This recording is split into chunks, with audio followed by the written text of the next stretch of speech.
Boards, games, boards games. I might be talking about boards games, but I'm not gonna shout.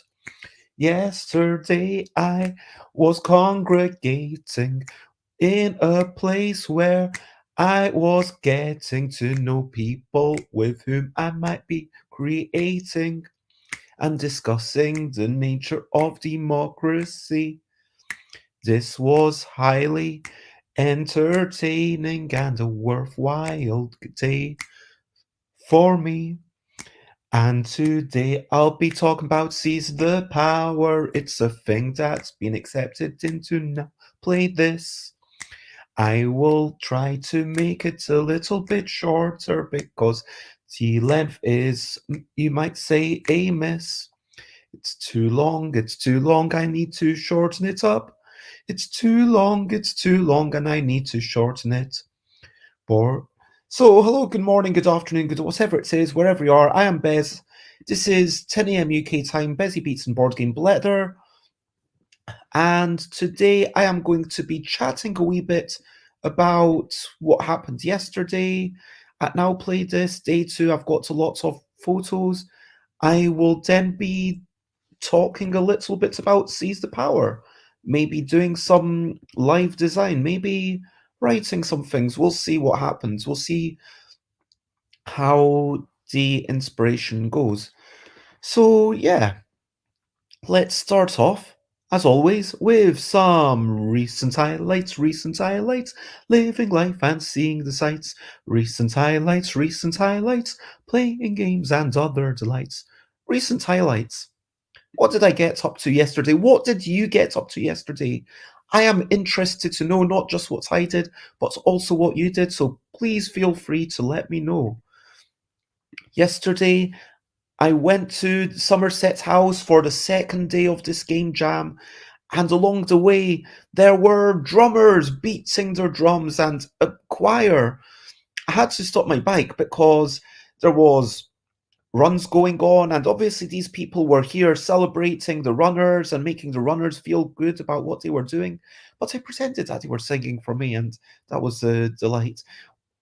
Went to Somerset's house. I was having I think this is Chloe and Lena, and we're talking about games, we're talking about nyctophobia, we're talking about different sensory abilities.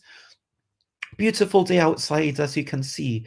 Inside a little bit darker, but it was still super warm, even though it was a frosty day. It was super warm because of our hearts, if you know what I mean.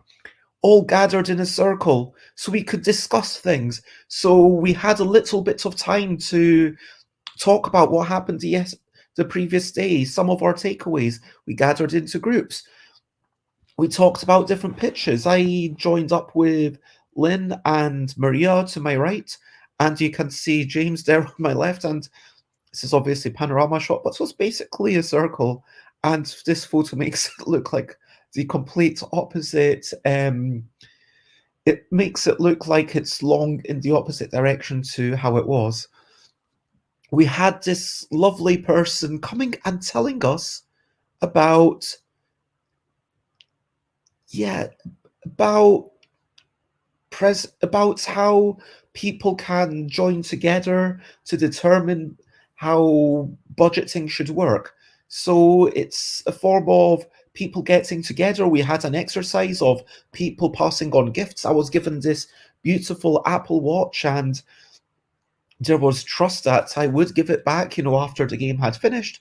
But within the game, I did not give it back. The idea was that the only time you give it back is if someone asks, what will it take for me to give it back? The point being that when you're in a place of less power, don't be pleading, don't be begging, don't be putting all your cards on the table. Just ask, what will it take for me to do this pitch, to get this proposal, to get this money, to make this thing happen? And just ask, what would it take? That's a really good attitude to have. Um, Talking about these methods of proportional budgeting, participatory budgeting. That's the word. There we go. Participatory budgeting. You can see on the title. And there's this quote that if it feels like participatory budget, if it feels like you made a choice, then it's probably PB.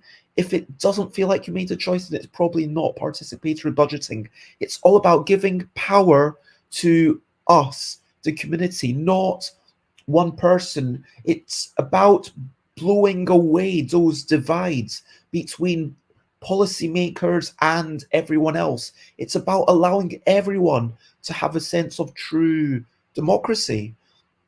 We role played something. So I was someone who was interested in music and acting, and we talked about what proposals we would like to give.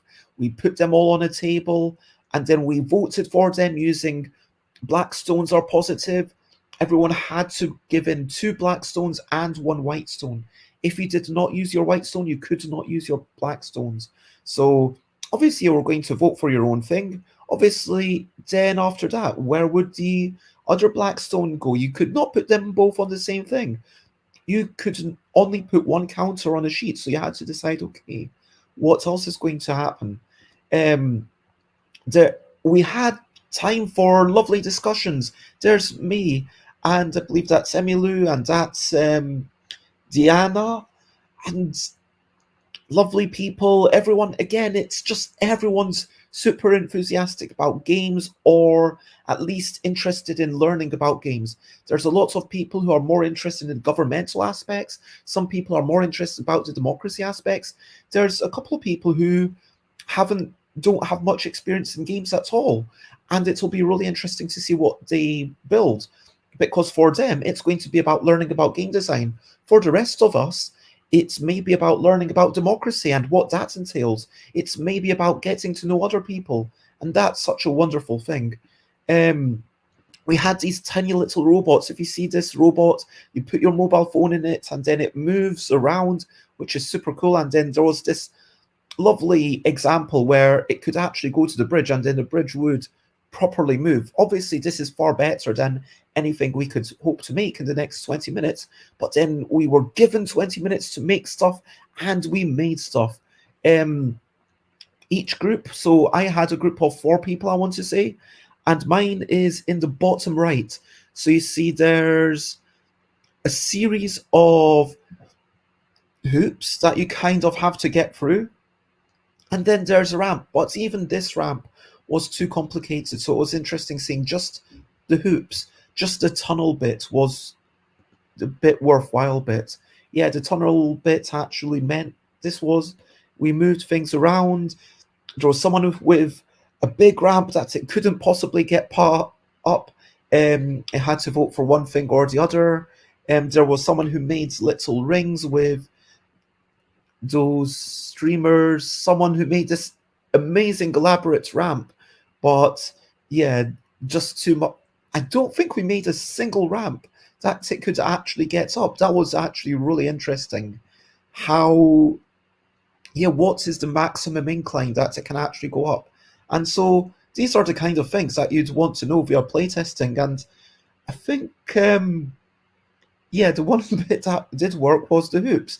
And also there, you see these obstacles, so maybe it went out a bit too much, but having the obstacle on the right, then the left, that was quite nice. Um, we talked, we had a chat with Nigeria, and we were talking about democracy in Nigeria. I left and went to see Regent's Park. I mean, not Regent's Park, Trafalgar Square. In Trafalgar Square, they had these big pillars, they had a virtual photography showcase. You can see that there's some beautiful images that people have created. I think it's by boosting up the fidelity of these images. You don't actually get that many polygons or whatever when you're playing these games. And Ensemble, that was showing really diverse people, showing, hey, here's a bunch of people that, even if you're from a minority, even if you're a woman, yes, you can be a game creator. Game making isn't just for men. And there was this lovely quote over here. Hello, Timmy. Just talking about London Games Festival and day 2 of my game jam, some people wanted to make digital games. A lot of people are wanting to make physical games, which is interesting. I don't know if that's a reaction to how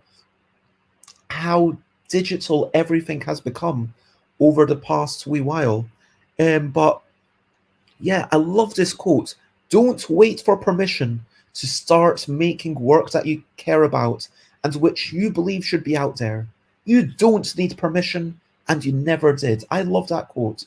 And yeah, like these are all people who have worked on big titles and in the digital game space on video games.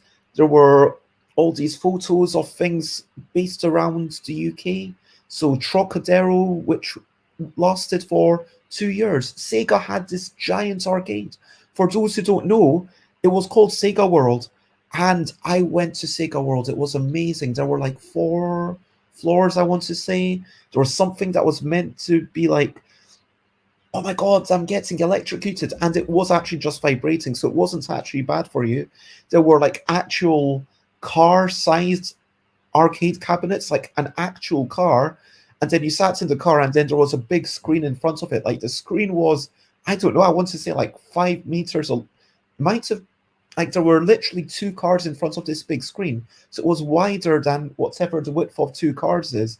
And it might not have been an actual car with an engine and stuff in it, but the body of the car looked identical to some big expensive Ferrari or whatever it was. And then they had actual bits that you went on a ride around, and all the latest arcade machines. I think this was in the day of Virtual Fighter and all those things coming about, but it was also during the decline of Sega, when Sega basically became much of a non-entity. And there were all these history lessons. There was some awards for recent indie games over the past year, and it was, I mean, it wasn't like, whoa, something that you need to go and come from outside of London to see. But for me, traveling there, taking like half an hour out of my journey, yes, it was a delight to wander around. And I think it's really good putting these types of things into public places. It was a bit chilly, but nothing like, we actually had a tiny bit of snow over the weekend, but no, I think that for us it's remained higher than 0 degrees. I mean, definitely nothing like Nova Scotia. Um, oh, and this is a little thing from Nigeria. So just to tell you all, um, there we are. Let me. Oh, meant to do that.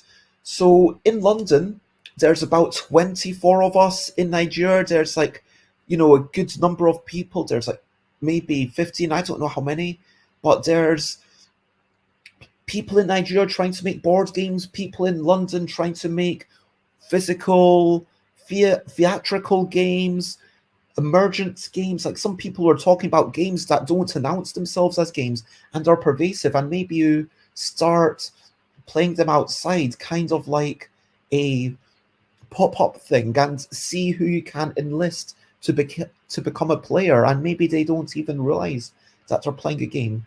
Maybe games that the rules are made about democracy, because this is the big theme of Now Play This 2022.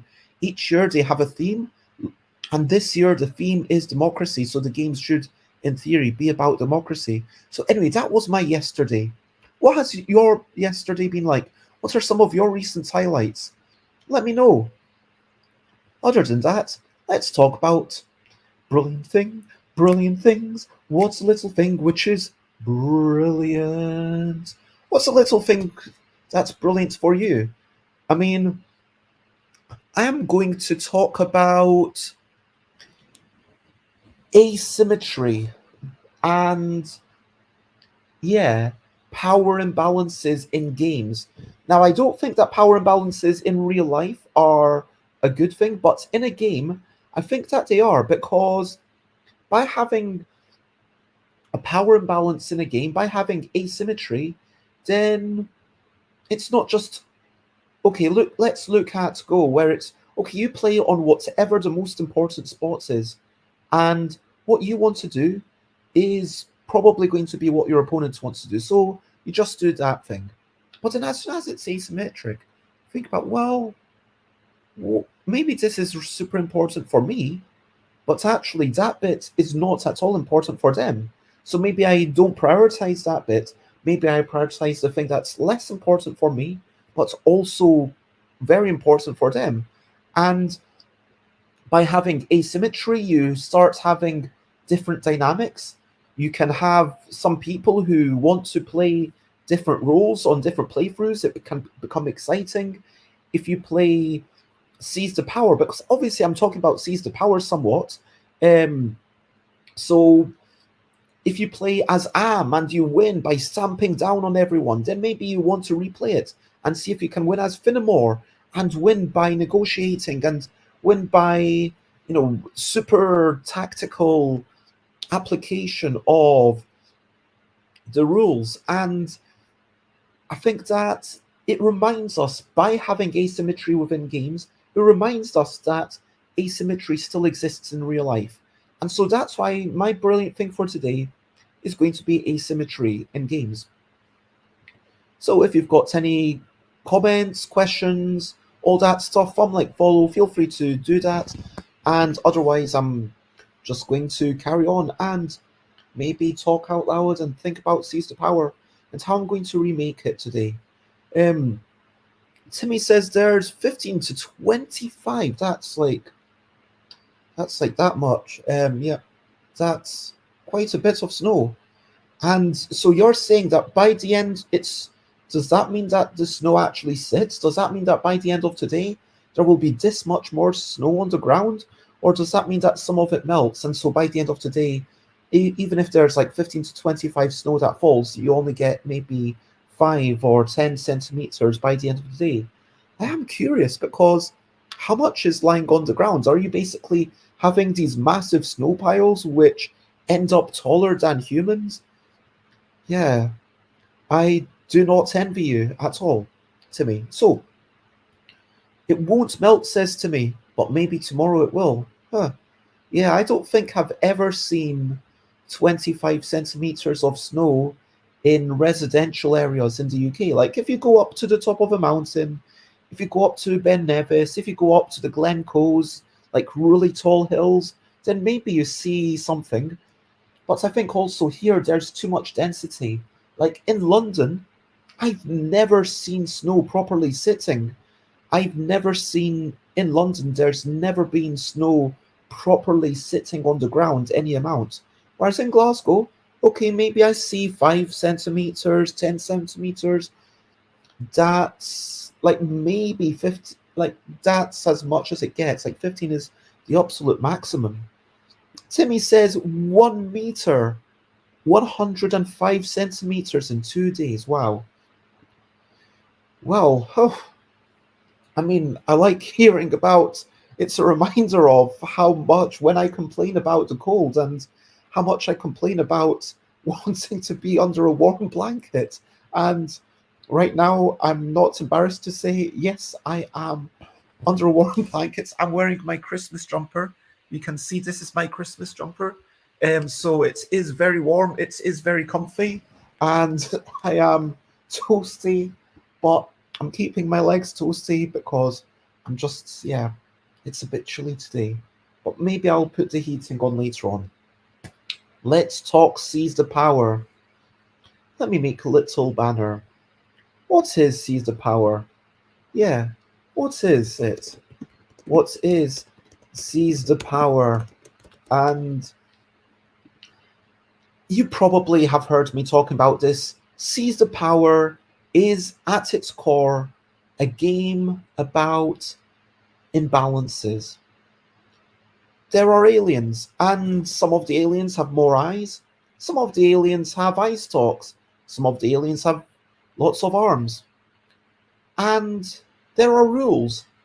Now, the key thing is that these rules can be employed by any alien. And, like, individual players who are playing the roles of the aliens are in charge of the rules. So, one of the rules might say, start of your turn, get 1 money for each eye that you have.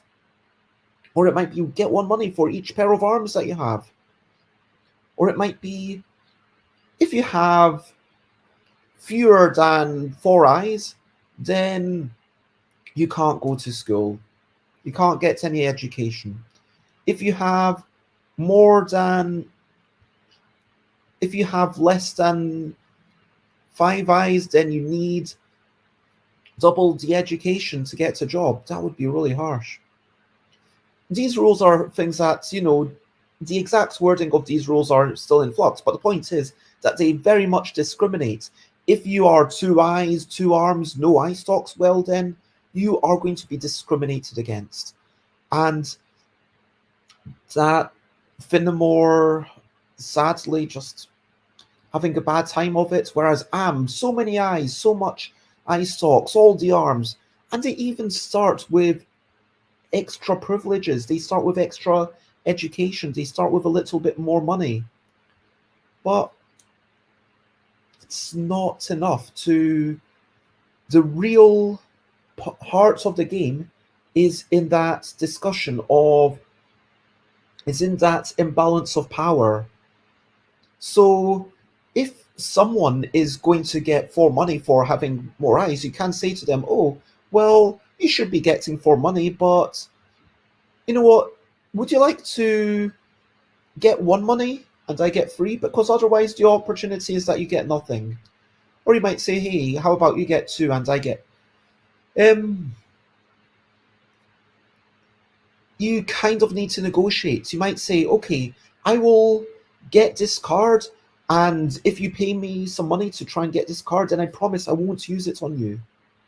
And anything that you guarantee after your turn isn't necessarily binding. So you might do it, you might not do it. But the full length game is about, you start off with education. You go to school, that's an action. When you go to school, you increase your education, you pay for school. You get a job. For the jobs, you need education. And the jobs give you money. Then the money, it goes back into education, and the money gives you food, which allows you to actually do things. And if you don't have money, if you don't have education, then it's a vicious cycle, and you can't get out of this cycle. And then even more, there are all these discriminatory rules that are being enforced and against you, and hammering down on you. It's like, what's going on with these rules? And people can say, oh, you know what? As long as you give me 1 or 2 money, I'm not going to apply this to you. Don't worry, you can go to school as long as you give me money. But then you've got to work extra hard to get that money to overcome this discrimination. And that is the heart of it. So why am I talking about this? Because if I look at now play this, it has Seize the Power listed, and I'm excited that they're showing it off.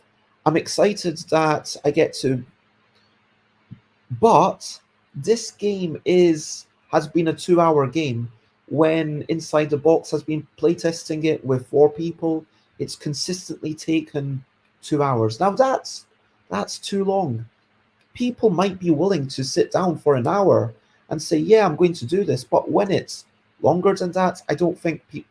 So I am aiming to make a game, ideally half an hour. I'm aiming for 40 minutes. If it's less than an hour, I will feel like I've done a good job. I am going to start... How can I do that? Maybe I start in the real game.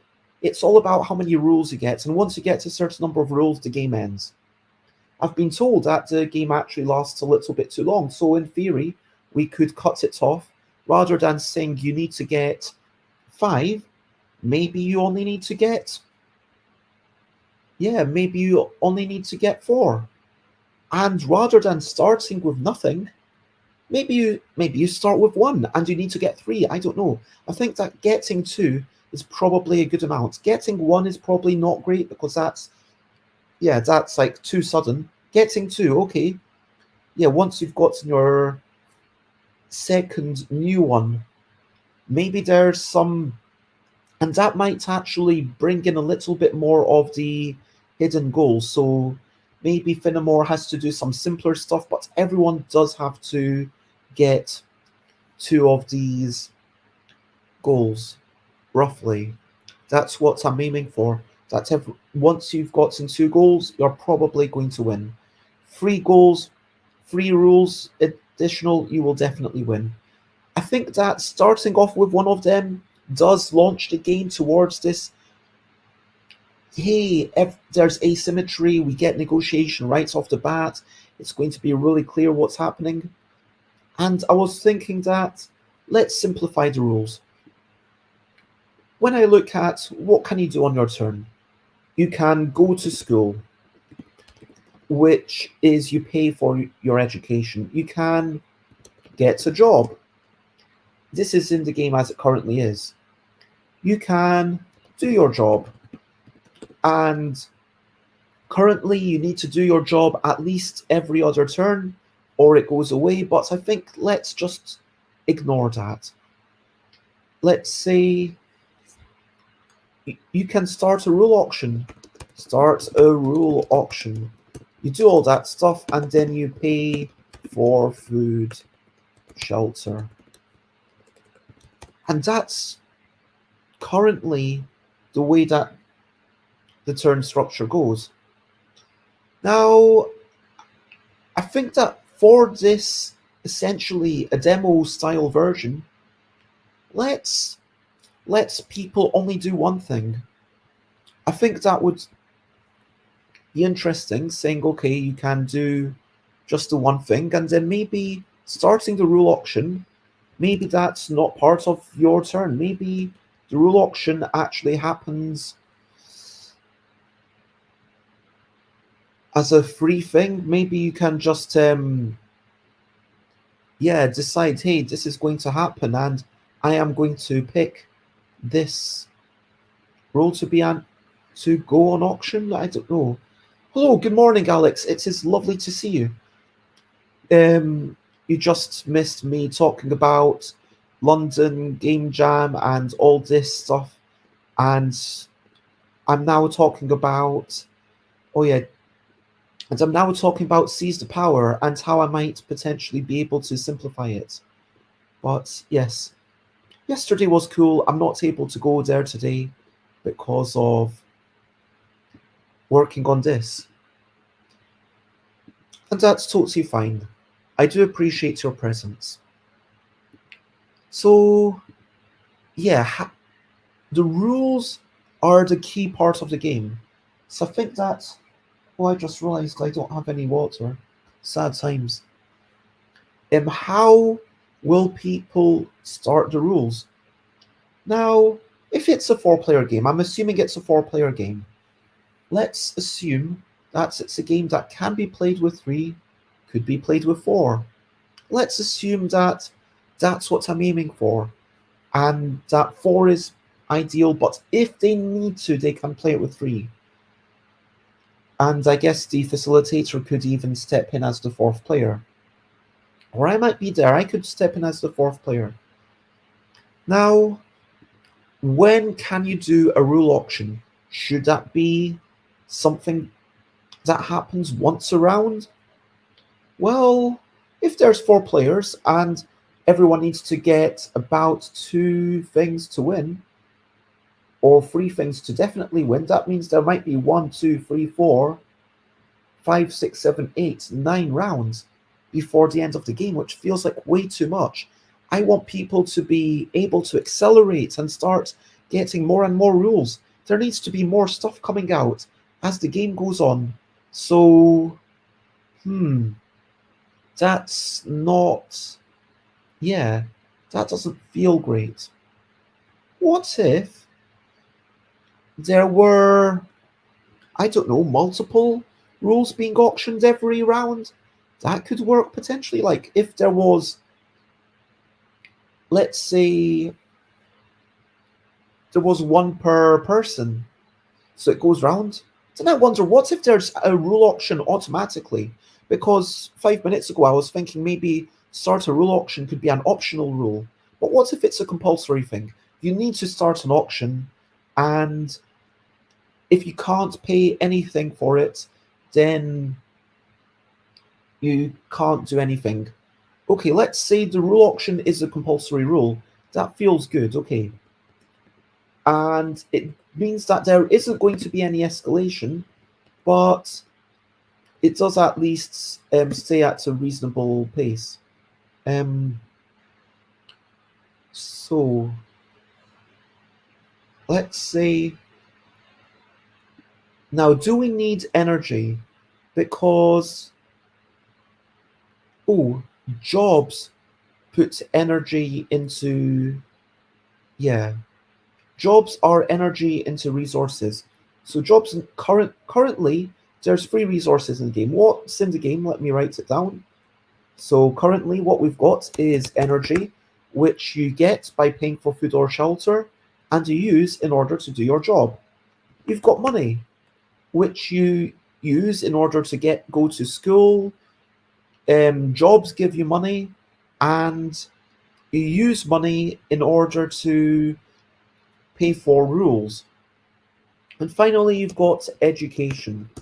And education you need for the jobs, and you get by going to school.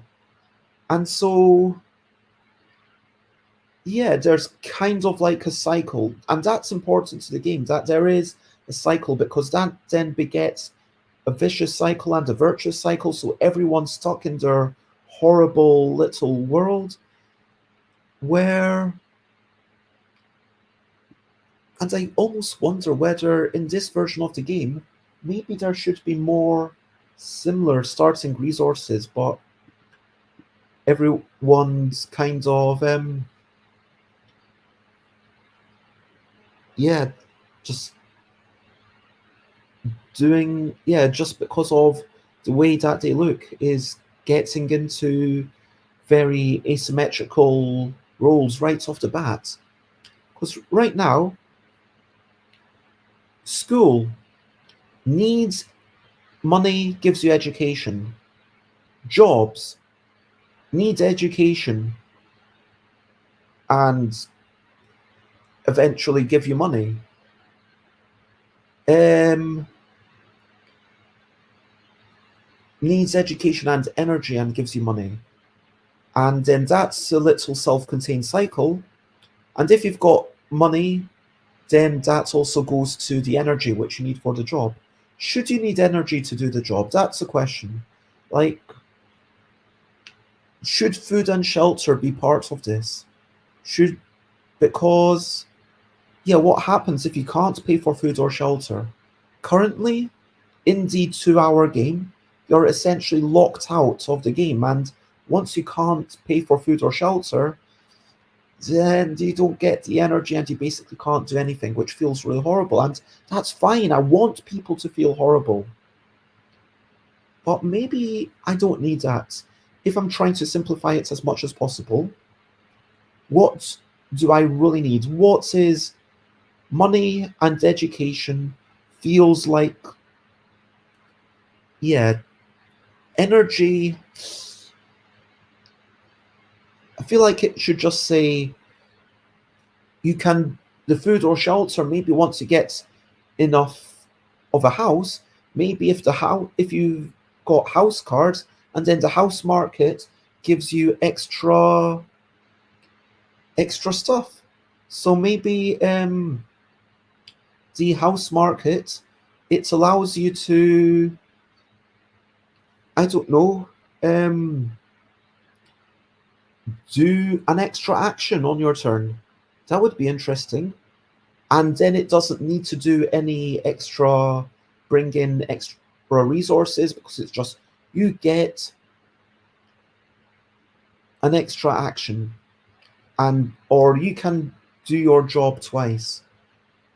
So yeah, you, and maybe, or you can have um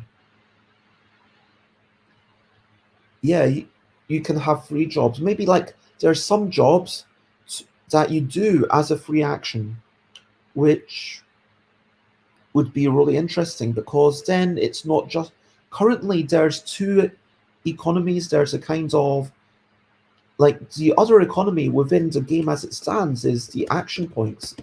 And currently you get one action point per turn. It's like the opportunity cost. This is the big thing that any game that's offering you a choice of what to do, people underestimate the value of the action points as a resource, but it's super important. And so, yeah, if I'm hacking into the action points and saying, you know what, this job, it doesn't, you don't need an action to do this job, it's fine. And hey, this house allows you to um, do a spare thing. And Black Sheep suggests education gives you access to more job types. Yep, that's currently what happens exactly. Jobs give you income but take from your energy. Yes, that's currently what happens. To gain more energy, you need to rest. And currently, to gain more energy, you need to pay for it. Because the game is all about that vicious cycle. I know from a game design point of view, locking people out is not a great thing, but from an artistic point of view of, yeah, when you don't have a job, when you don't have any way of getting money, it's just incredibly hard to get anything else. And I think that this game is trying to represent that. Anyway, as I said earlier on, this is trying to be a massive simplification. So for currently, it's a 2 hour game and people are enjoying it and it works. But what can I make? What can I get rid of? I think I need money, right? Because money is such a visceral thing. Education is such a visceral thing. We all understand that. But energy and action points. So action points are now energy. Um, and I think that's it. It's like, yeah, you have one energy, but if you if you have a nice house, you've got more energy, you can do more things. If and that feels like a nice way to kind of go about it. Yeah. Um let's so we've got some rules. We've got beta we've got let's go for Debob, Eta, and Finnemore.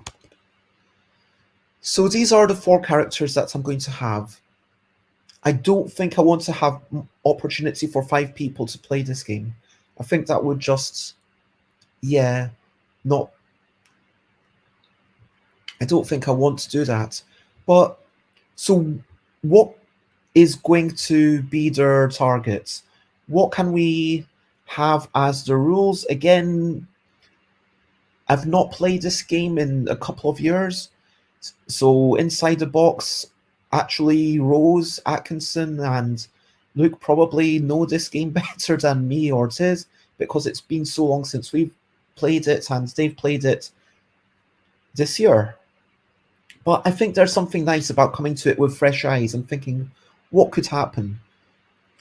So on your turn, you get 3 options: go to school, get a job, or do your job. Um,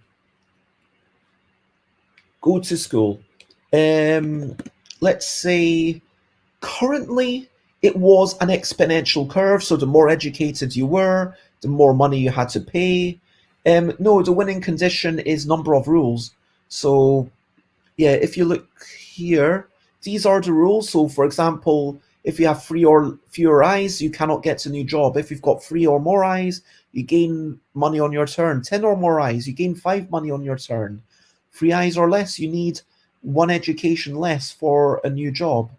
And these are the kinds of rules that you got. So it's all about the discrimination between on people who have few eyes, and the discrimination on people who don't have eye stalks, and the discrimination against people with fewer arms. Obviously, you can draw parallels again to real life discrimination, but the things that are discriminating against fewer arms, eyes, or eye stalks are things that you don't necessarily get in real life, so it's maybe a little bit less on the nose, if you know what I mean. But yeah, there's once you've got, I'm going to say everyone starts with one rule. So start. Choose characters. One rule each. Maybe you have starting jobs or money or education. I don't know. That's a possibility. Starting housing. Yeah, I think that having a house would be very interesting. And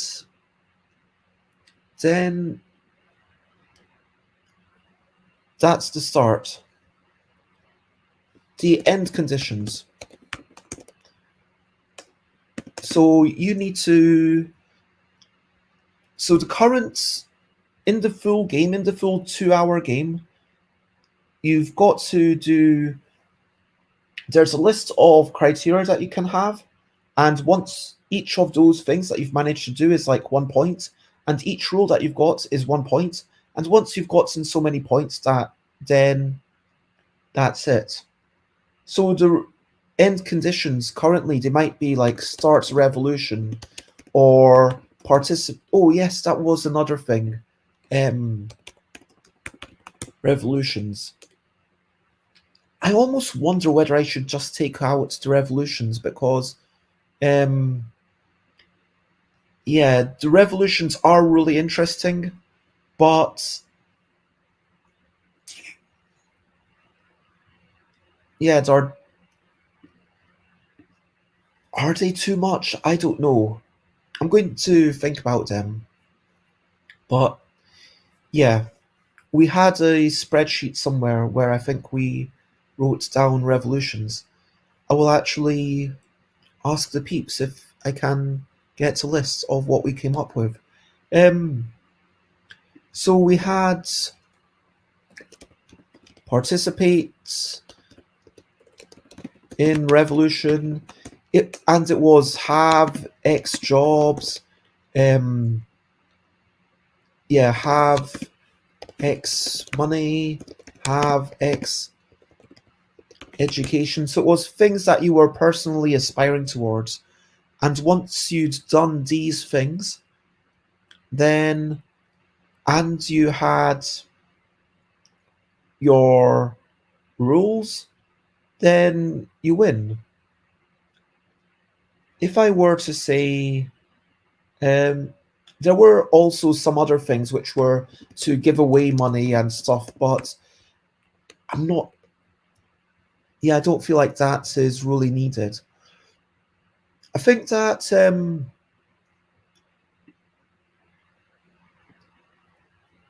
if we had the end conditions, like have a certain number of jobs, and rather than have X money, what if it was double your money?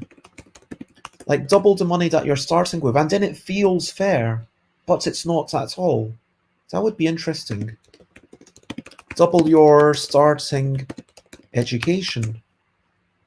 So if we're simplifying it, and we are saying that um, the winning condition is to have, and I am going to listen to Stream Elements and get up and do a little bit of stretching.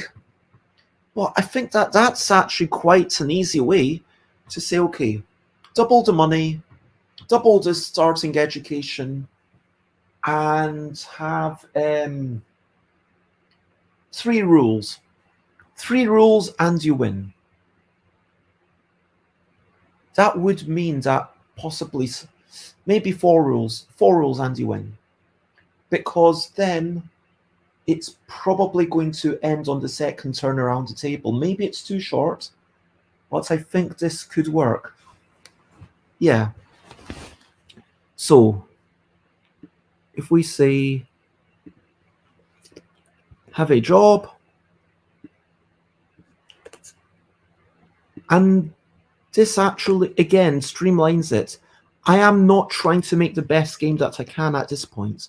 I am trying to make the most streamlined game that I possibly can, while still having a little bit of the impact of the basic design. I hope that makes sense. And thank you for lurking, Black Sheep. I do appreciate it. So, yeah, the rules are something that have already been set, but now I'm thinking so you've got go to school, get a job, do your job, or a revolution, and those are your actions. And then you have to pay your bills. Let's say pay your bills and start a rule auction. And that is the turn structure. Let's turn structure.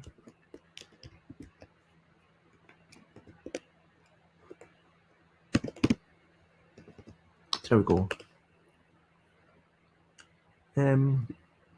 So what is now the important thing is the content.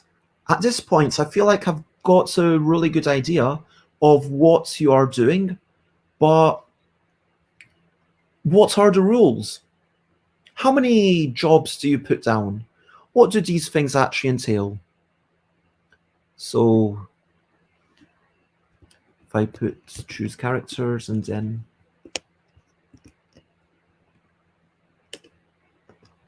so there we go, those are the characters. So go to school, let's say it is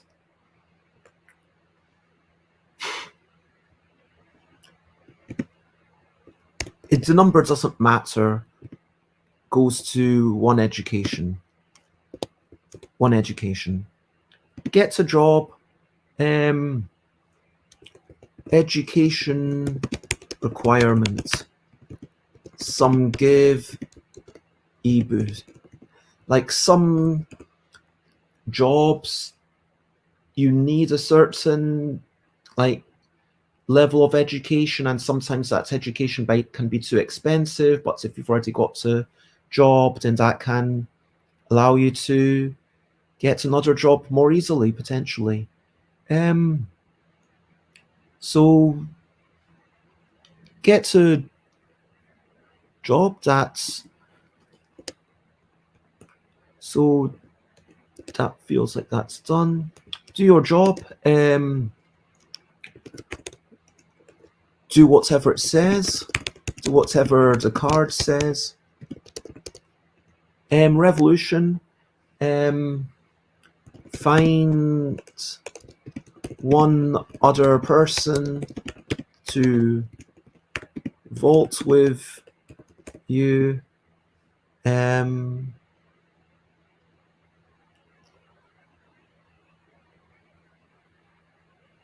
Yeah, this is actually a problem because previously when we had energy and your action points as two separate things, that meant that you could use essentially energy outside of your turn in order to support someone else's revolution. And compulsory.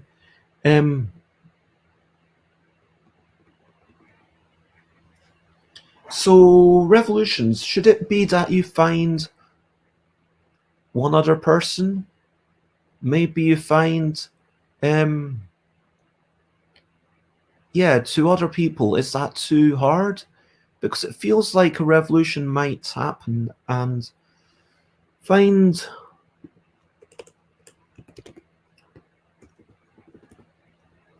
one or two.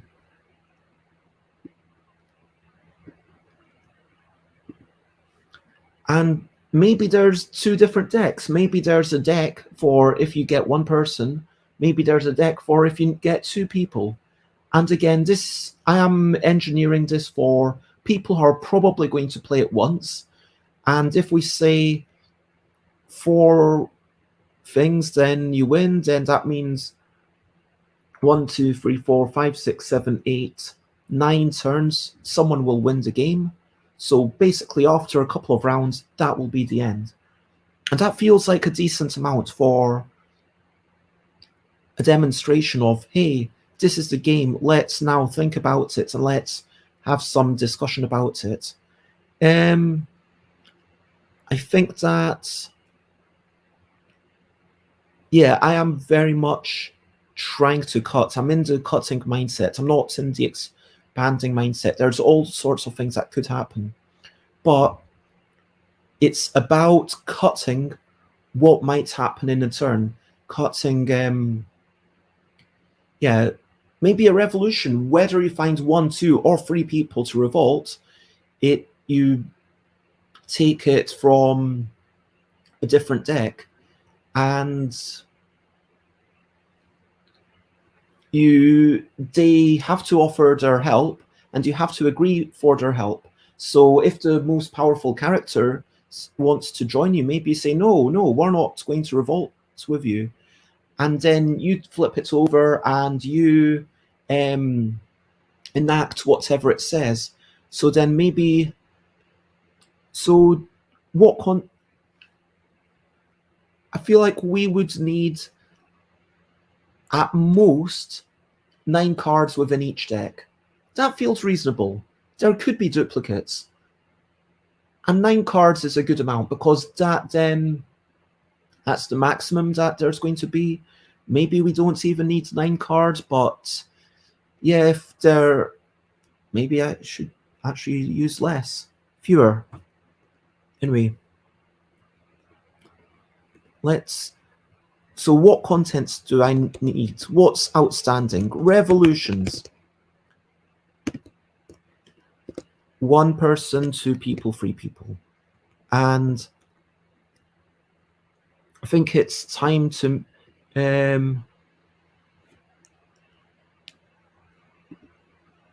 seize the power notes. Can I click that? Does that take me to seize the power?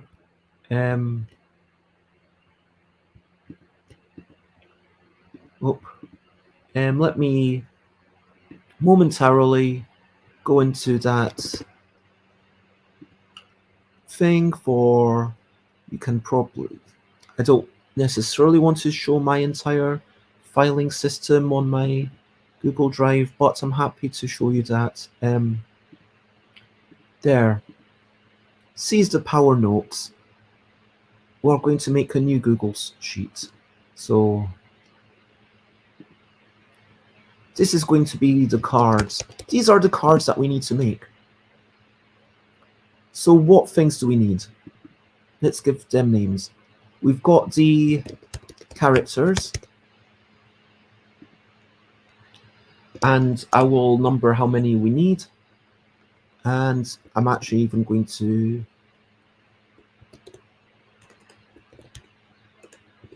Bob, Etta, and Finnemore. What do we actually need to know about these characters? Starting money, starting education, starting rules / starting house. Like, maybe it should be random, I don't know, but maybe they should get something that. And then eyes, stalks, and arms. So the important thing is that the eyes, this is going to be yes or no. So Am is just the best character. And the eyes will go up in a somewhat linear fashion. I feel like that seems reasonable. And then the arms will go up in maybe. So with the stocks, I'm trying to split them into two groups. Actually, before I get distracted too much, let me name all the things. Characters, revolution,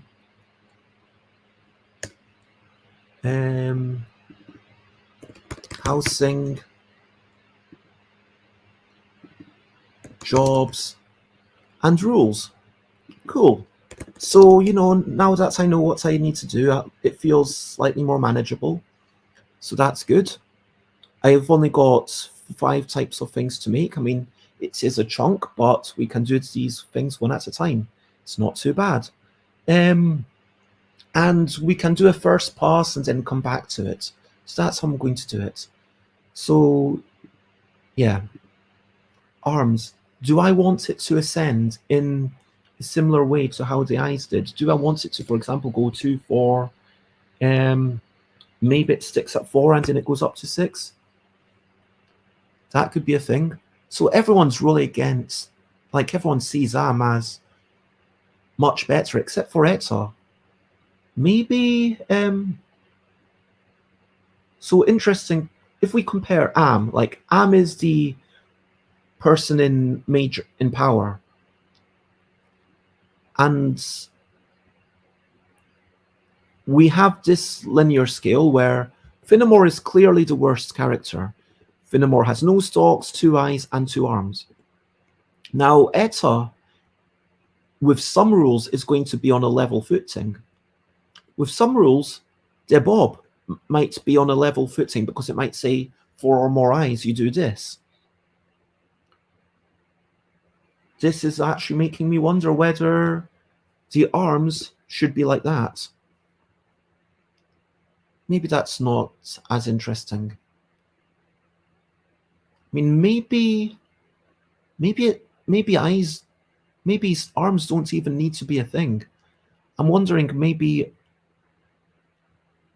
I'm not sure what that third thing is really adding to it if we only have 4 characters. Because,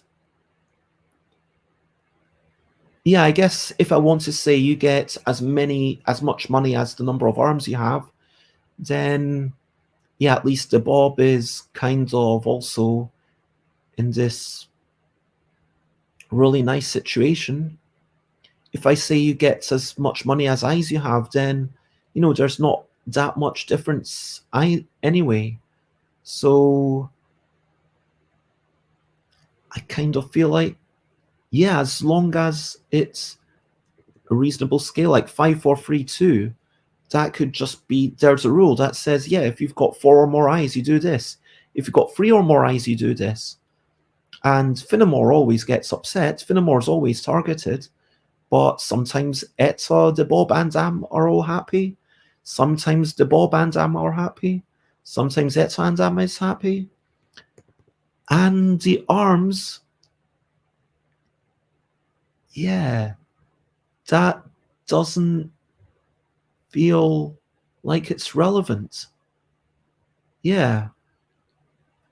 So let me make notes of things to ask ITB, why are arms really needed for the notes for revolution cards, etc. Okay, so going back to the cards, I feel like, let's go with that for the moment. Let's think about the revolution. So we've got one revolutionary, and we've got,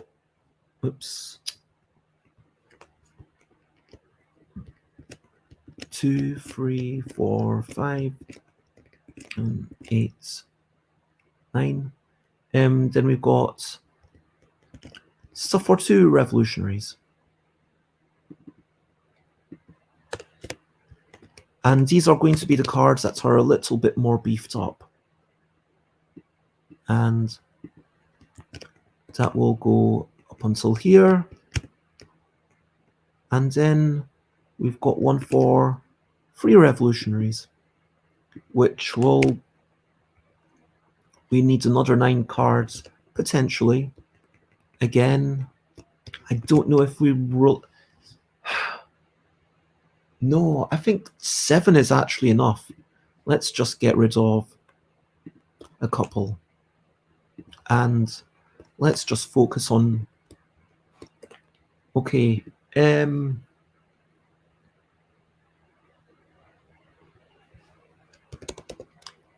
redistribute the wealthiest players' money amongst all the revolutionaries. Maybe half.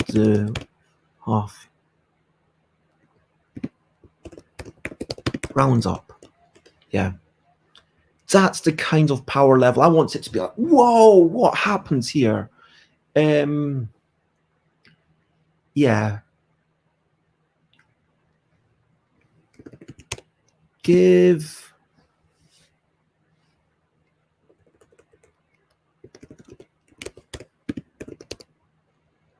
whoever has the most money, yeah,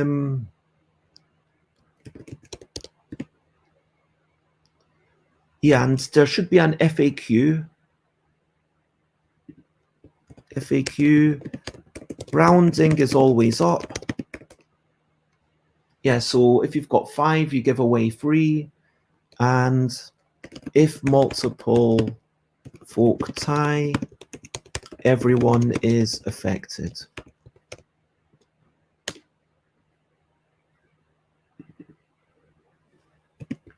Check the wealth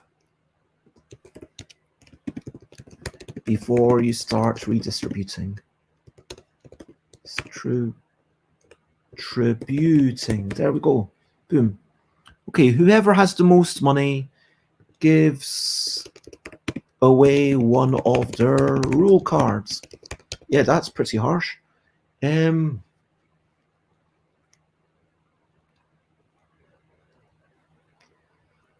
So most money gives away money. Most money gives away a rule card.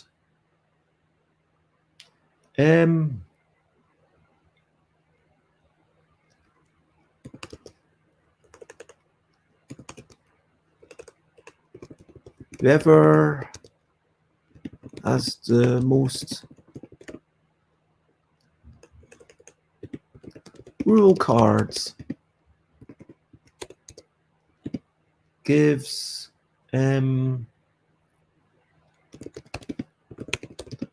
half their money to other players.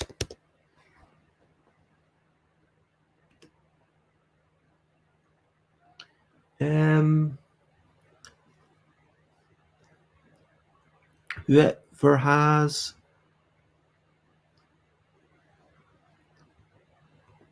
I'm struggling. So most rules, most money. We can do the least money, like people get something for having the least money, and maybe whoever has the most money gives half of it to the poorest player.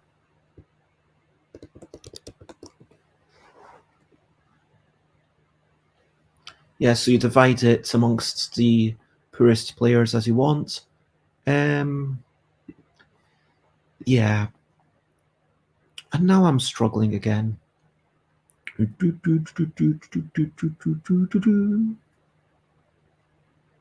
Let's go to one revolutionary. What should you get if you start a revolution, but then no one joins? The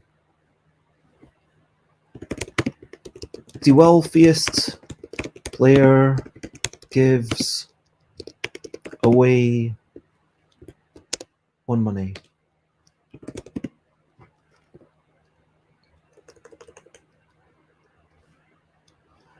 And I want to have consistent wording. Do I prefer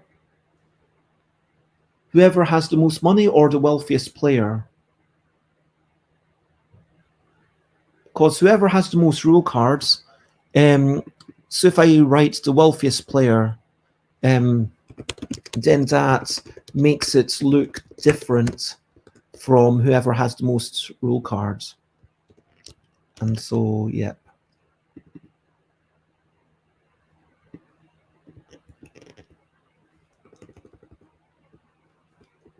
And the wealthiest players it should be. That makes it fairly obvious that it can.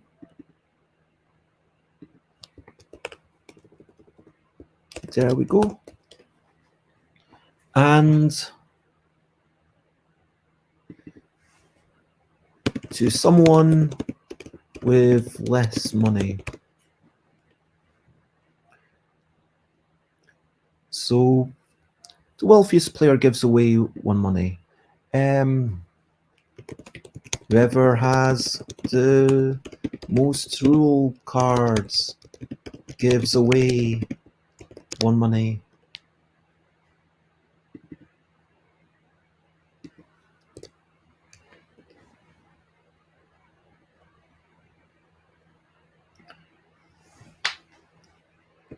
You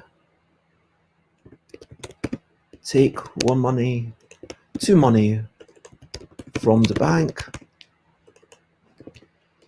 Yeah, that seems to be the sort of power level, and maybe even then nothing happens.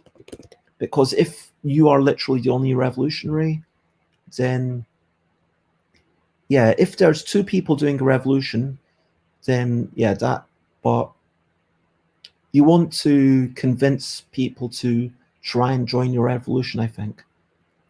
Yeah. I think maybe when you flip it over, you do what it says and then you shuffle those cards back in. So you could get the same card again, or you could get a totally different card. So that would be a nice way of, yeah, it's essentially just like rolling a die. In which case, yeah, maybe we only really need a few of them.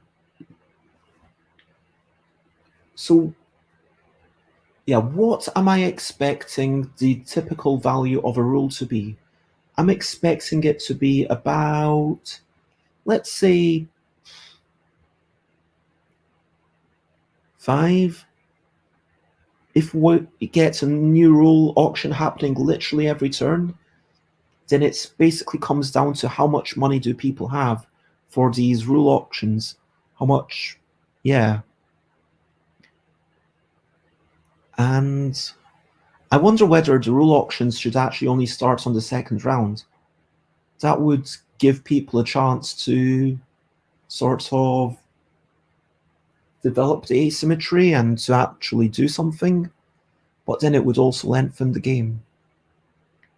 Anyway, so if we're saying that I expect people to have about 5 money, then I'm expecting people to generate potentially up to 20 money in a turn if they're really rich, or at least 5 money if they're struggling.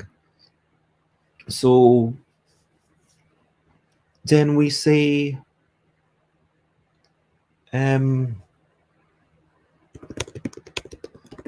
first players, wealthiest players give away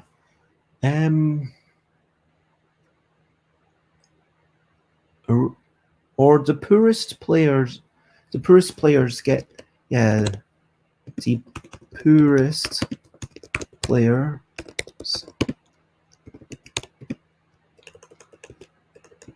Take a rule card.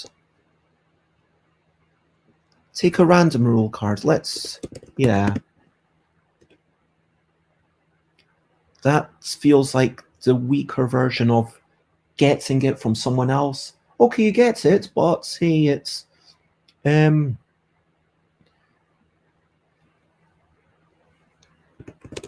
the Proust players take £5 from the bank.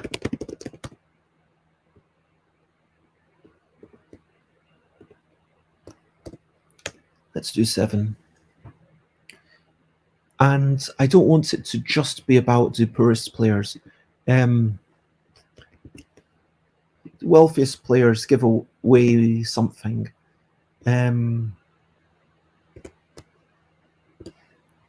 To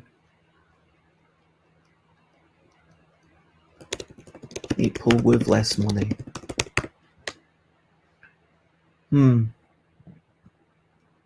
So we've got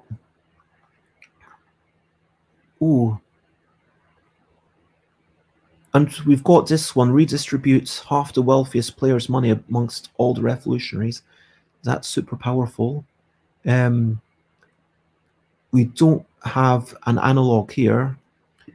Getting rule cards, okay, there's something here. The most rule cards giving away stuff. Yep, maybe it's on. Whoever has the most rule cards gives away £7 to people with fewer rule cards.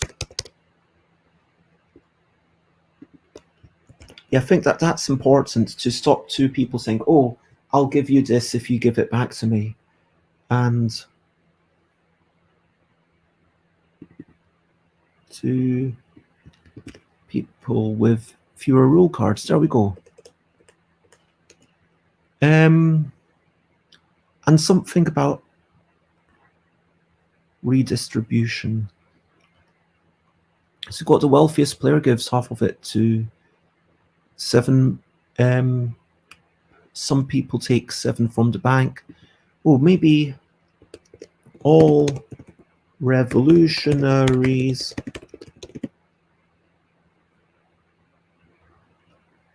take 7 from the bank, and if they can, give it to players with less money than they have.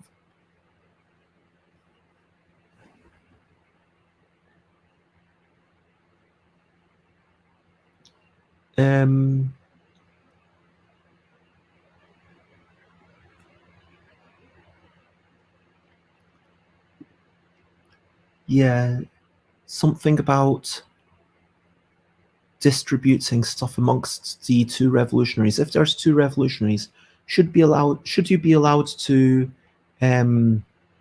redistribute stuff? That feels potentially interesting.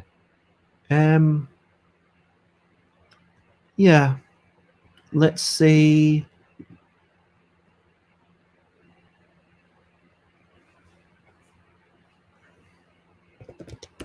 distribute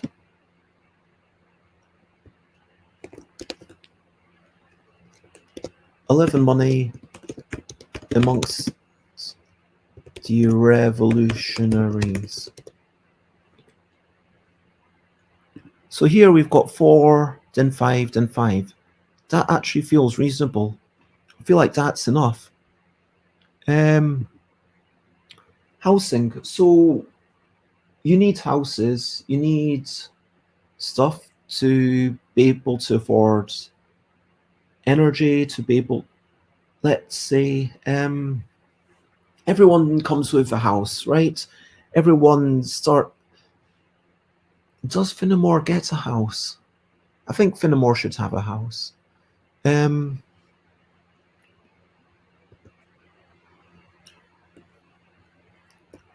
one action each turn.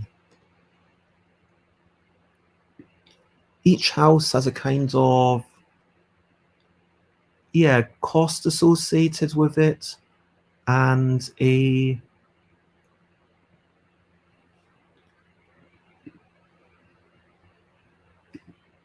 so you've got a rental cost, and maybe to get it off the housing market, you need to pay twice the rental cost.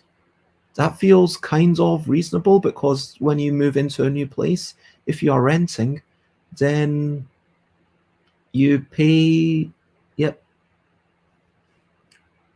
2 times the amount. That feels like 1 month deposit, and also, your deposit that you hopefully get back at the end. So should you always have to pay for things? Should there be a failsafe? Should it just be, okay, there's one action per turn, and this is just cost 0?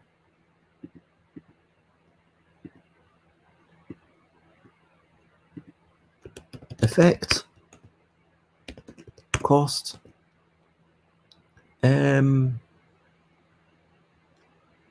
upfront cost. I wonder if you should also have some houses that you maybe, some house where you're maybe buying it. Like maybe there's a house where if you are able to pay for it up front, then you manage to rent it, which would be kind of interesting.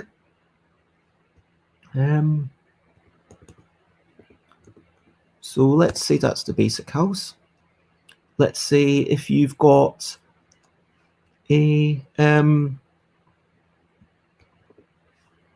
let's call it a garden shed, and let's say there's castle with servants, and you've got to pay, I don't know,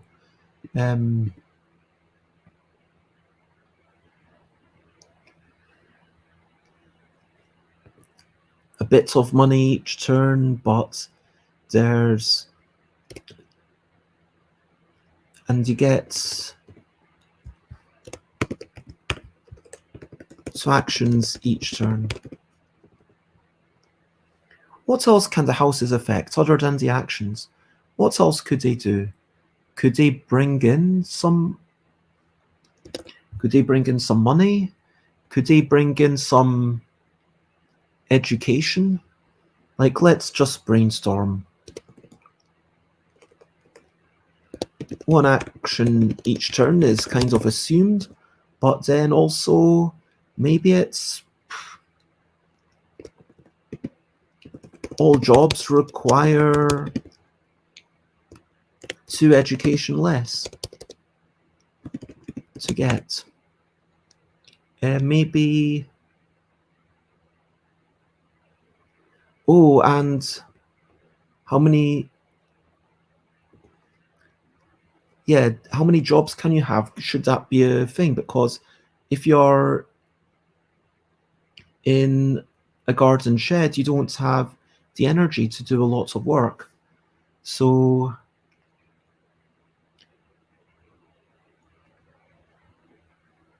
if maybe you're able to hold more jobs if you've got a fancier place because you're getting fed and everything. What can we affect? Let's look back here. What resources do we have? Money and education. So that is basically it. And actions.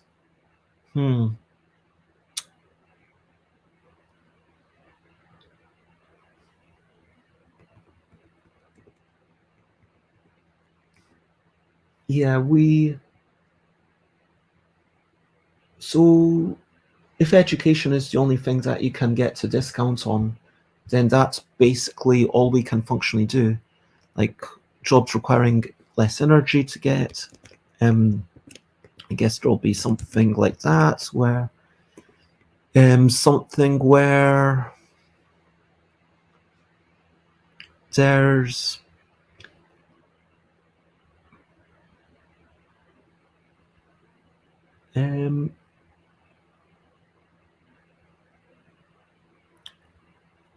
yeah, less upfront cost but more money. I mean, if it was one upfront cost and free money, then it's kind of like if you don't pay for it, then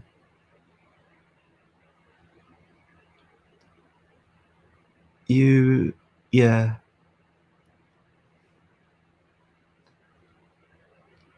If you don't pay for it, then I'm thinking it goes away.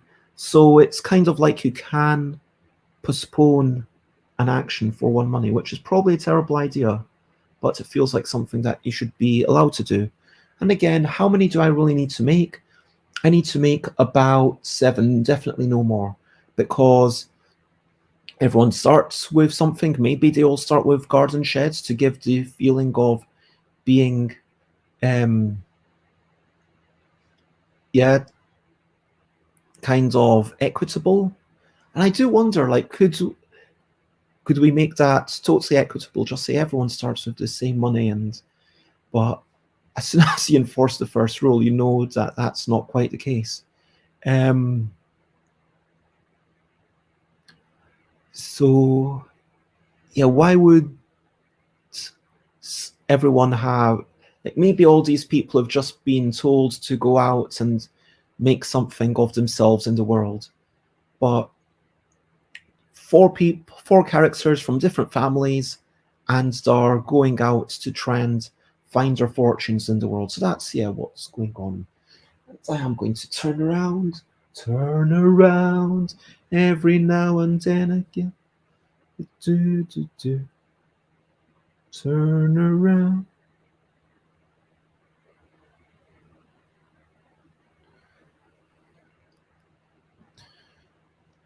Oh, okay. Let's say this is 2 actions.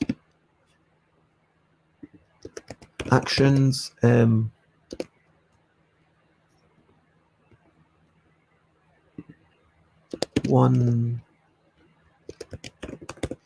Maybe there should even be something which is like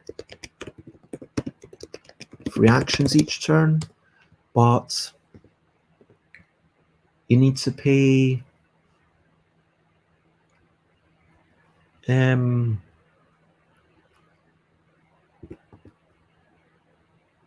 6 and 7. I don't know. That, let's say you need to pay 10 every turn.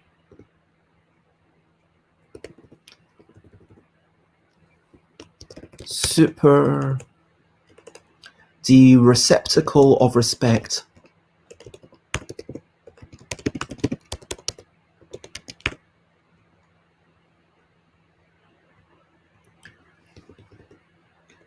So if we've got that, then maybe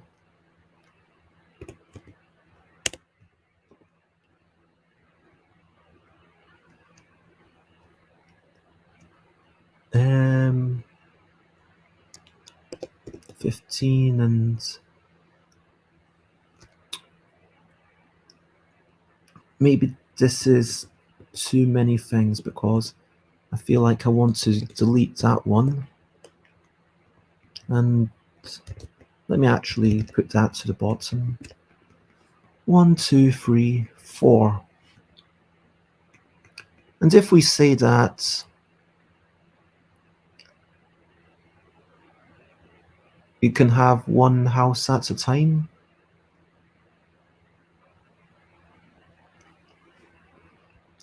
Then cozy flat.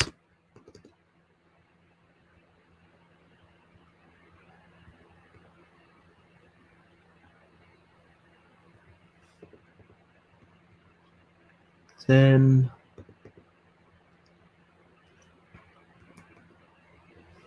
yeah, that's probably the wrong numbers for the costs and the upfront costs, but let's just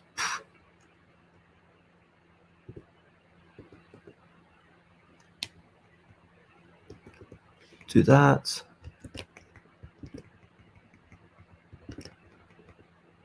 Free actions.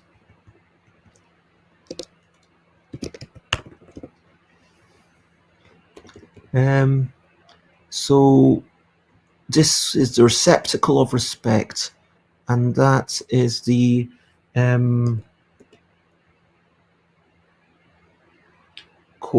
flat of fortitude. No.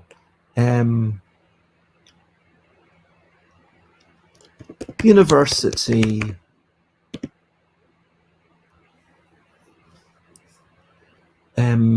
University garden shed. Let's do that.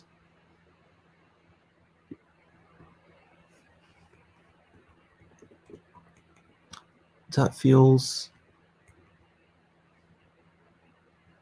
vaguely 1, 2, 3, 4, and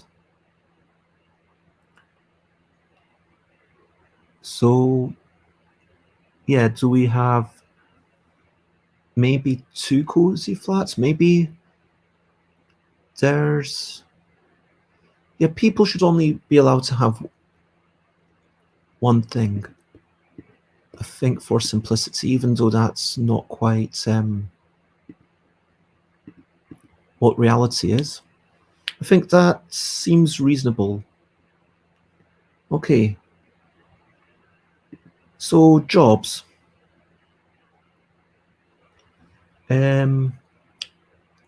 Title, the money, income, and other effects.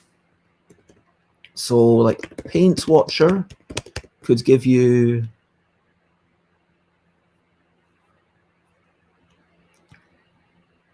free money in this world. Does free money actually do anything? And you could go to the university garden shed and it does nothing. Oh, it should be the education requirements.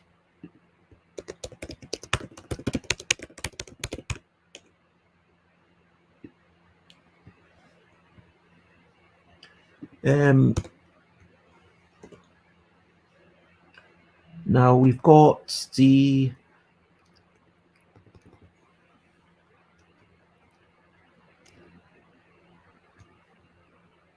we had the energy distribution before that they were doing, which was quite interesting. What if your job allowed you to you have to give one money to someone else. Give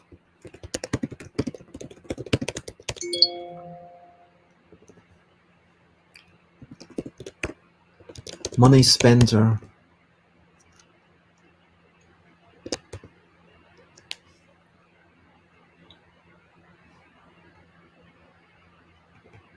It's not even about education.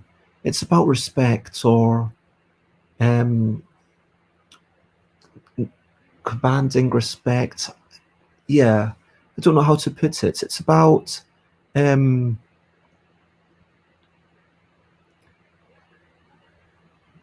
it's definitely about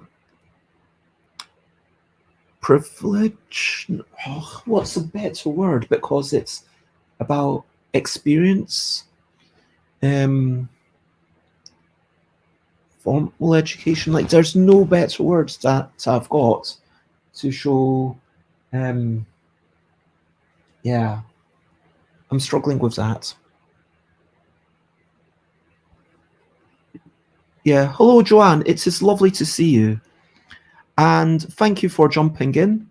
So, what I'm doing is I am writing out the cards for a game called Seize the Power. So, if you look at Now Play This is a festival in London, and there's a London Games Festival which has already started. It started, I want to say, on Saturday, maybe on Friday. Anyway, Saturday there was a design camp, which I'm super excited about. Saturday was lovely. Sunday was a continuation of that, and it's a week-long thing that I'm doing. But as a separate project, there's this one game that I made ages ago. I don't know if you heard about this, Seize the Power. And so I am trying to. This is a game about injustice. It's a game about asymmetry of power. It's a game about imbalances. It's a game about someone saying, hey, because you've got 5 eyes, you are able to get some free money because clearly you deserve it. Or if you've got extra limbs, then you can go to school more easily or whatever. And so it's a game about people negotiating and saying, hey, you know what? You should need more education for this new job. But I am going to let you do that unless if you pay me a little bit of your money. And yeah, that's basically what I'm doing. I'm trying to make this 2-hour game into a much shorter experience, which will be as part of a museum thing. And even though the shorter experience won't be necessarily as valuable as the full 2-hour thing, it will be a lot more accessible to people who are popping in and maybe deciding, yeah, I would like to try this game, but I don't want to necessarily spend hours on it. But okay, if it's 40 minutes, as long as it's less than an hour, okay, then I can just. And so I'd like to have something that's as short as possible while still having any aspect of that. So I am basically completely redesigning all the cards from scratch. And if you whoops, there we go. So we've got the characters who have not decided, but we're having starting money. They've got different numbers of eyes. Some of them have eye stalks and some of them have more arms. You've got these revolution cards where if you're on your own, well, you still get some impact. You still force the wealthiest player to give away a money or someone else to give away one money. Or maybe you take 2 money from the bank, or maybe because it was just you on your own, nothing happens. Whereas if there's 2 revolutionaries, something always happens, whether that's giving a random rule card or some money to the poorest players, whether that's forcing the wealthiest players to give away 7 of their money, whether it's, and these numbers might be completely wrong. This is for me to decide tonight. I'm having some friends over to playtest, or maybe whoever has the most rule cards gives away money, or maybe you distribute 11 money amongst the revolutionaries, which I imagine that often being 6 and 5, so 6 for the person who started it, 5 for the other person. But I could imagine that being, hey, wait, I spent my turn doing it, so I'm going to do it 7 and 4. Or maybe some other, or maybe 8 and 3. I don't know how people will do it. Maybe you'll get some people who say, okay, I'm going to take all the money, but I'll. If there's 3 revolutionaries, so if you manage to persuade more than half the players, then either you redistribute half the wealthiest players' money amongst all the revolutionaries, or the wealthiest player needs to give away a rule card, or whoever has the most rules cards gives away half their money to people with fewer rule cards, or yeah, you end up people redistributing half of their money, or maybe everyone takes 7 money and if they can gives it to someone with less money than them. So the poorest player gets to keep that 7 plus any that they get from above. It means that maybe it should just be they all take, and then the player one above them is probably going to has to give it to the poorest player. Then the player 2 above them will potentially give it to the player one below, just so that, yeah, I think that's how it's normally going to turn out. But so the bottom player would end up with 14 money, which is quite a big chunk. But yeah, maybe that should be all players,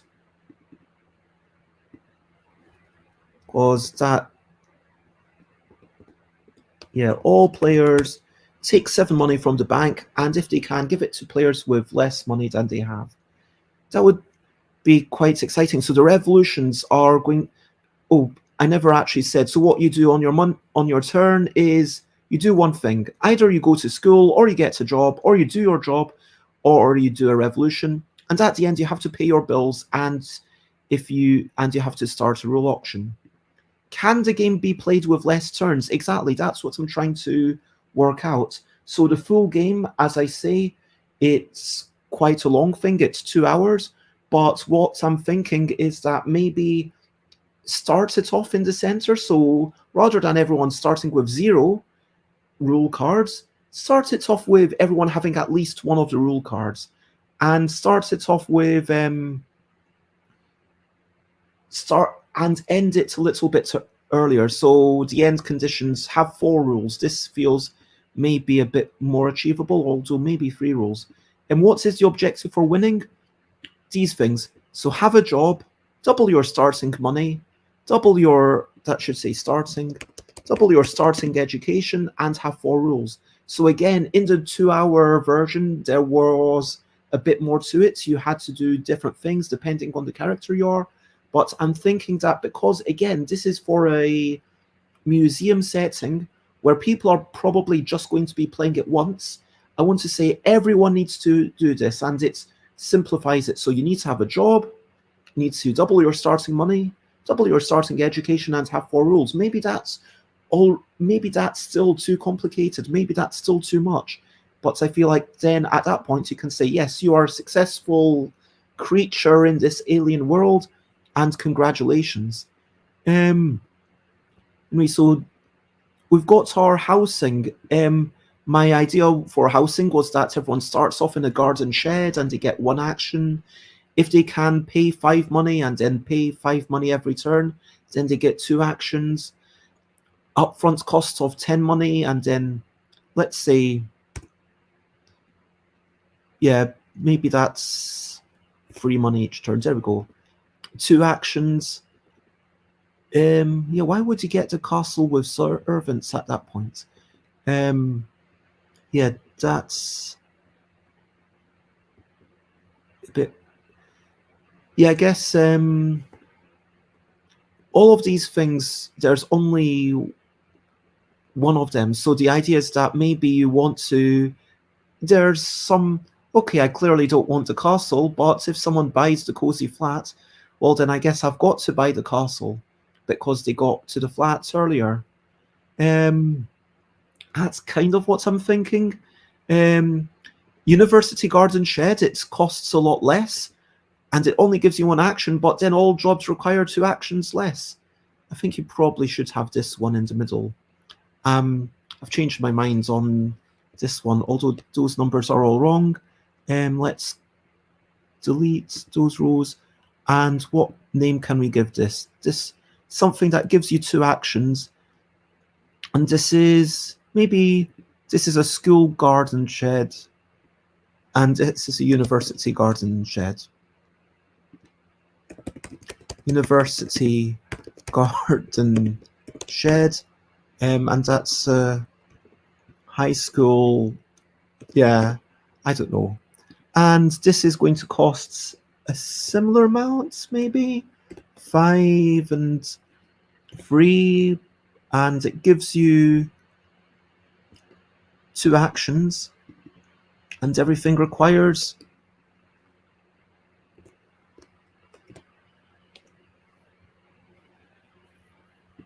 And this is just the best one. Yeah, that will. Yeah, so there you can clearly see that some of them are much better than others. Like Cozy Flats is clearly better than Castle with Servants. Maybe that's wrong. I'll ponder that a bit more.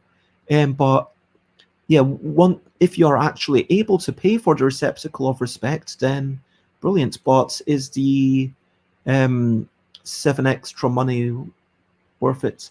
So yeah, it's like the way that life or Monopoly starts with you with a certain amount of money, and then you need to.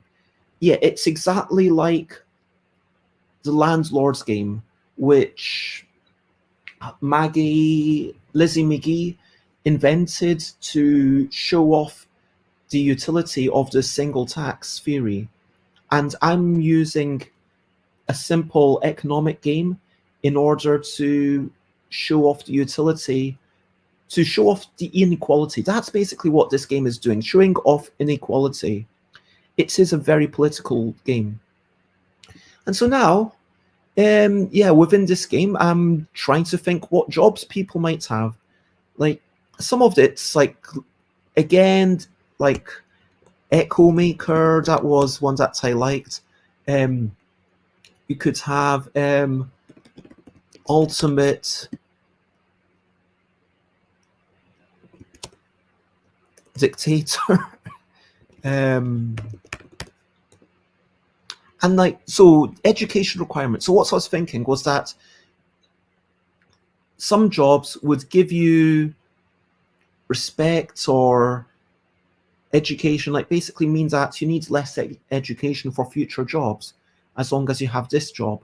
And that would be a way to kind of build some sort of engine. So it's like, oh, I've got that job, so that means that I could spend a turn getting an even better job, which will give me more money in future. And maybe that's what you have to do. I feel like, yeah, edu reduction. So these ones won't give you anything, but yeah, at the points where you have maybe 2 education, maybe starts making some more money. I don't know. Whoa, what just happened? Oh, okay. You should definitely be able to make at least 7 money. I don't know if that's a good job title, but 7 money with a job, which should be like up there, maybe even 10 money with a job. I don't know. But then that should be like the aspiration. 3, 5, 7, 10. What can you do as part of jobs? Giving money to other people is interesting. Maybe you are at this point giving even more money to other people. Give 5 money to other people.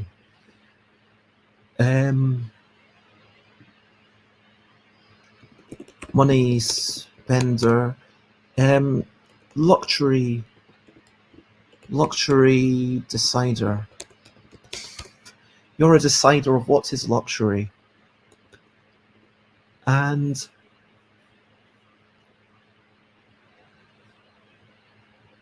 maybe money spender actually reduces your education by 2. And so if you get this job, it's kind of like one. So like, it's kind of like you've gone to school, but you've also got the extra potential. But then it's just like the luck of the draw, like who got to go there first, who got to be the first money spender. Because as soon as you're first money spender, then presumably you're going to become more of a luxury decider. And how much money should you have to pay for education? This is quite mathematical, and so there is going to be a lot of numbers pondering. So give money to other people. What else can you do as part of a job? Like maybe what could jobs do you take within this game? You take money, you've got the teacher. Yes, teacher. Teacher, if you've got like loads of education, I don't know, and you get,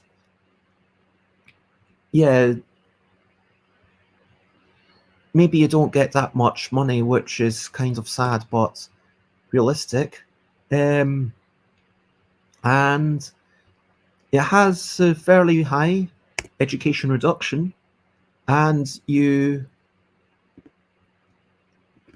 give education to someone else. If it's an unequal game, then maybe you steal from the other players. Yeah, I like it. So maybe there's a job where you are taking like a cat burglar, or yep, burglar, and maybe you don't need that much education. It doesn't give you any benefit for future stuff. It gives you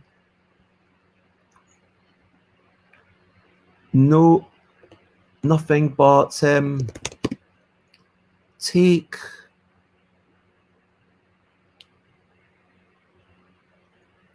half the money. No, that's too much.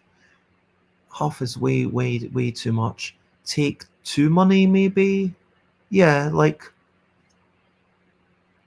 take. Oh, what if it is? What if it's like Robin Hood? This is kind of a bit silly, but what if it's Robin Hood and take 7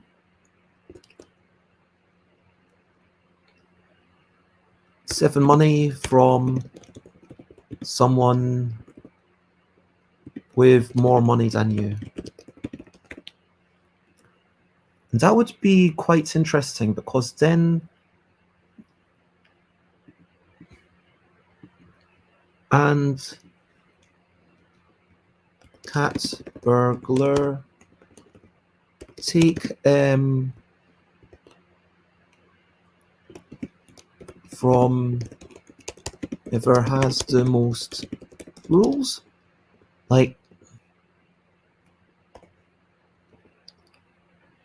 and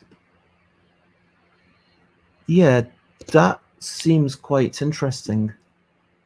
Embezzler fraud. Ooh, I was thinking like that. So yeah, already rich people getting stuff. Yeah.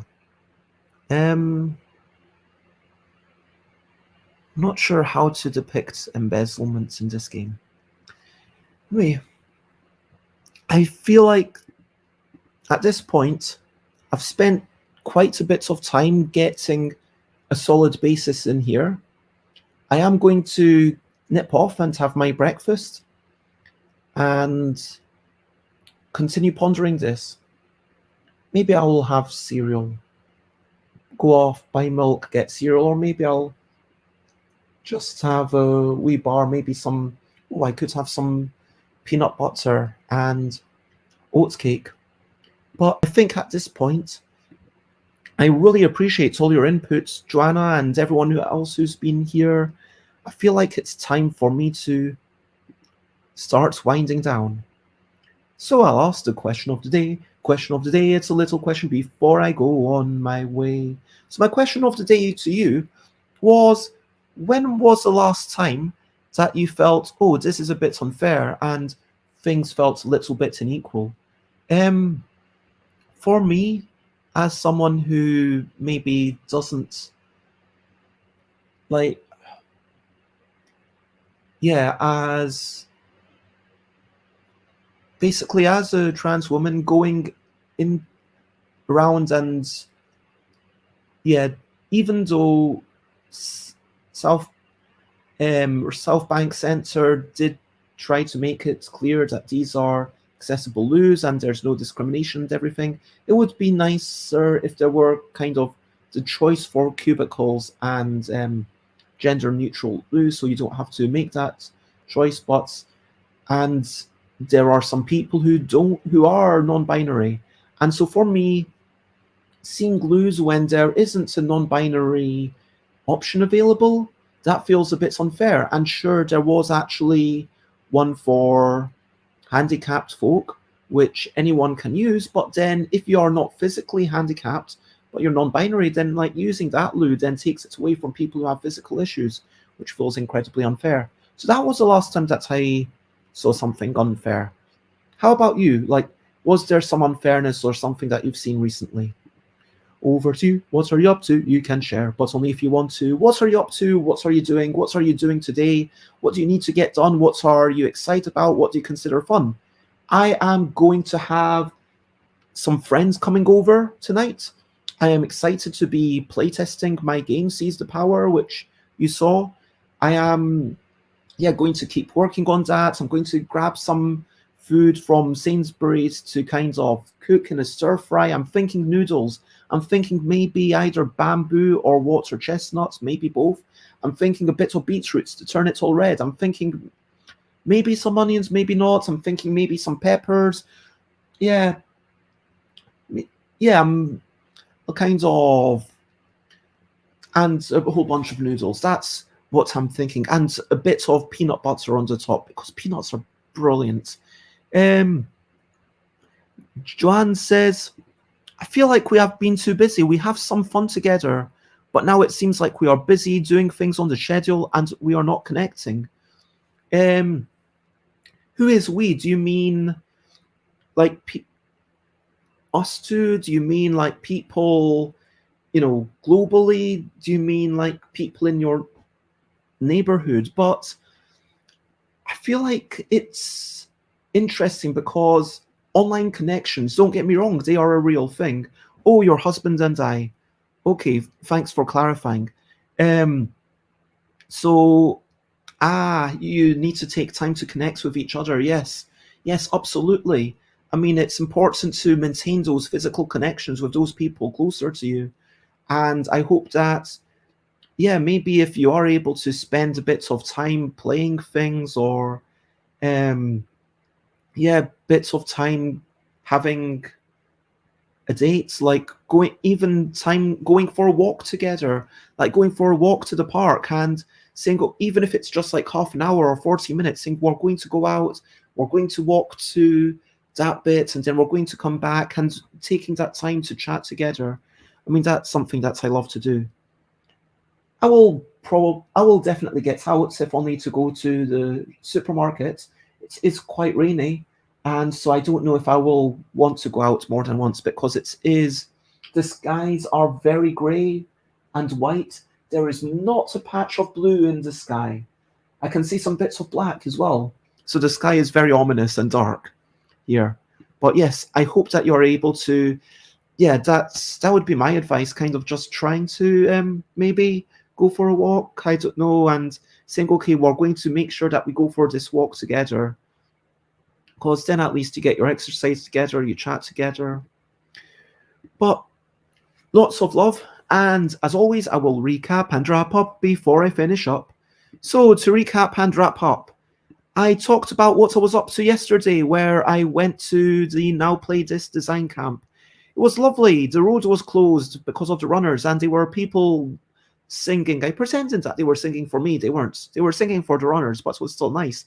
Having a lovely brunch and chatting to people about games, being in this big circle with everyone and chatting about what we'd learnt the previous day, sharing things with each other, sharing physical objects, discussing how we felt, talking about participatory budgeting, doing a bit of role playing, and having a workshop where we saw how participatory budgeting might work in the real life, talking about the value of negative and positive votes. Then we made actual physical things for this little robot to go through. You can see that it did manage to go through these arches. I do want to say I'm quite proud of that, but it didn't quite manage to go up the ramps, or there weren't, not even our ramp. It was just stuck there, which was a bit sad.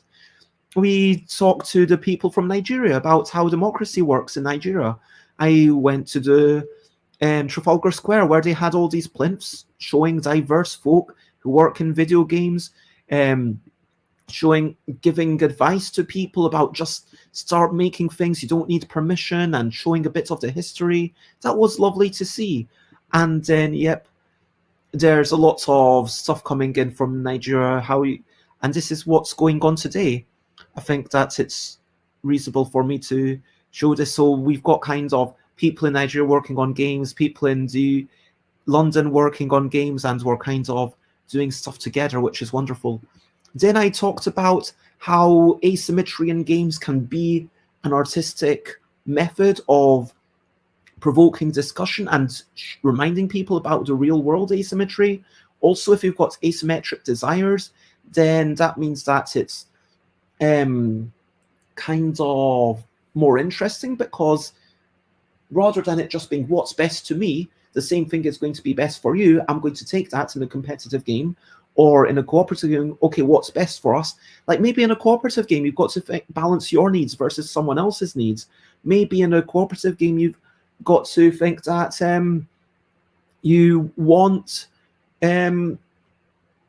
like different people to actually have their own things before you have the overarching goals, or make like what order do you prioritize things. In a competitive game, if someone's clearly ahead, it encourages other people to band against them, which can be kind of interesting. And then I wrote a whole bunch of cards, and obviously there's a whole bunch more to do, and I'm probably going to spend maybe, yeah, I've got about 6 hours at this point. So if I say, okay, 2 hours to write the cards, 2 hours to 2 hours to physically draw the cards, 2 hours to write the cards, and then that leaves me 1 hour for break time and 1 hour for making dinner. So then everyone who comes will hopefully be treated to a lovely dinner. And I will be playtesting it with people. I will let you know how it went tomorrow, and I'm looking forward to that. If you want to check me out, I am, of course, Stuff by Bez everywhere.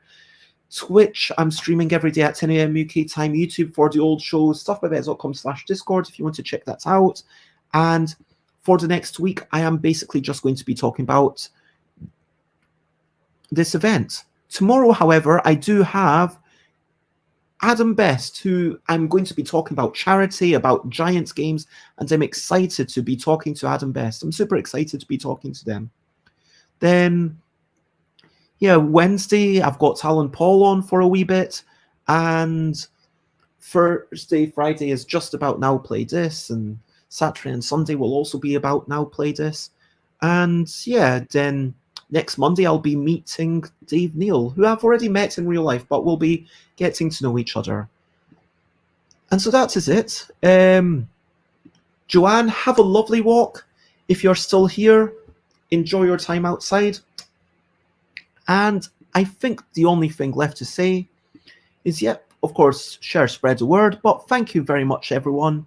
And for now, lots of love and bye, bye, bye, bye. This is a goodbye song. Bye, bye, bye, bye. Thank you for watching along. Bye, bye, bye, bye. This is the end of the show. Bye, bye, bye, bye. And now it's time to go. Bye, bye, bye, bye. This is a goodbye song. Bye, bye, bye, bye. Thank you for watching along. Bye, bye, bye, bye. This is the end of the show. Bye, bye, bye, bye. And now it's time to go. Bye, bye. Bye-bye.